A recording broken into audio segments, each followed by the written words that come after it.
Short સમ number 6 જેમાં આપણને બે comparison of HC and FC વિશે કરવામાં આવી છે, જેમાં આપણે શોધવાનું હોય કે the company has reported to be stage allocation for the final year production. એટલે આપણે એકવાર શું કહેવાય અને ટ્રેડિશનલ મેથડ અને ABC મેથડ ટ્રાય કરશું. સૌથી પહેલાં ટ્રેડિશનલ મેથડ, તો સૌથી પહેલાં આનું ટોટલ ઓવરએજનું ટોટલ કરશું, જે આવશે 25,80,000. જેનાથી ટ્રેડિશનલ મેથડ પહેલાં સૌથી પહેલાં HC જેનું ટોટલ ઓવરએજ ગુણ્યા ડાયરેક્ટ લેબર આવર્સ જે HCનું એટલે કે 1 લાખ, અહીંયા HCA અને અહીંયા FCA એ રીતે સમજવાનું. ઓકે, જે છે 1 લાખ તો અને ડિવાઈડ બાય આ બંનેનું ટોટલ એટલે થશે 3 લાખ.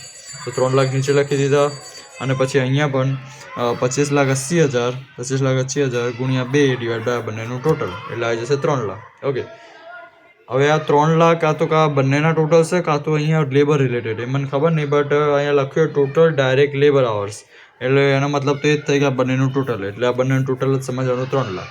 પછી આપણે ફોર્મ્યુલા કરશું તો 8,60,000 અને 17,20,000.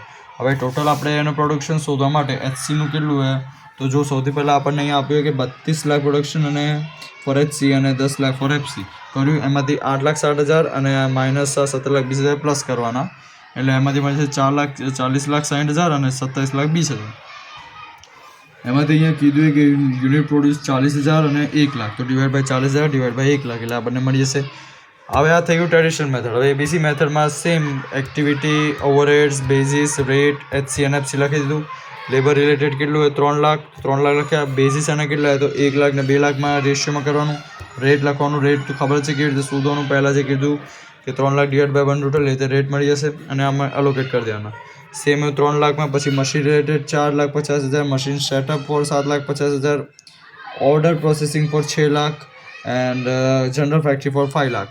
એટલે આ બધામાં અહીંયા સેમ મેથડથી આપણે બધું કરશું અને બધામાં અહીંયા જો લાઇન બાય લાઇન આવશે કે મશીન રિલેટેડ જે છે મશીન આવરમાં, મશીન સેટઅપ છે મશીન સેટઅપમાં, ઓર્ડર પ્રોસેસિંગ નંબર ઓફ ઓર્ડર્સમાં, જનરલ ફેક્ટરી જનરલ ફેક્ટરીમાં. એટલે કરી દીધું, રેટ શોધી દીધા, HC FC મળી ગયું. પછી આ બંનેનું ટોટલ કરશું.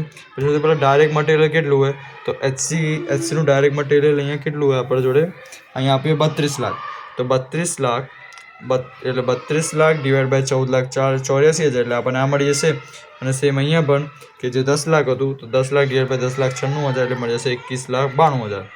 હવે યુનિટ્સ કેવી રીતે શોધવાના તો 46,84,000 ડિવાઈડ બાય ટોટલ યુનિટ્સ કેટલા હતા 40,000 એટલે મળી જશે 117 અને સેમ ફોર FC માટે.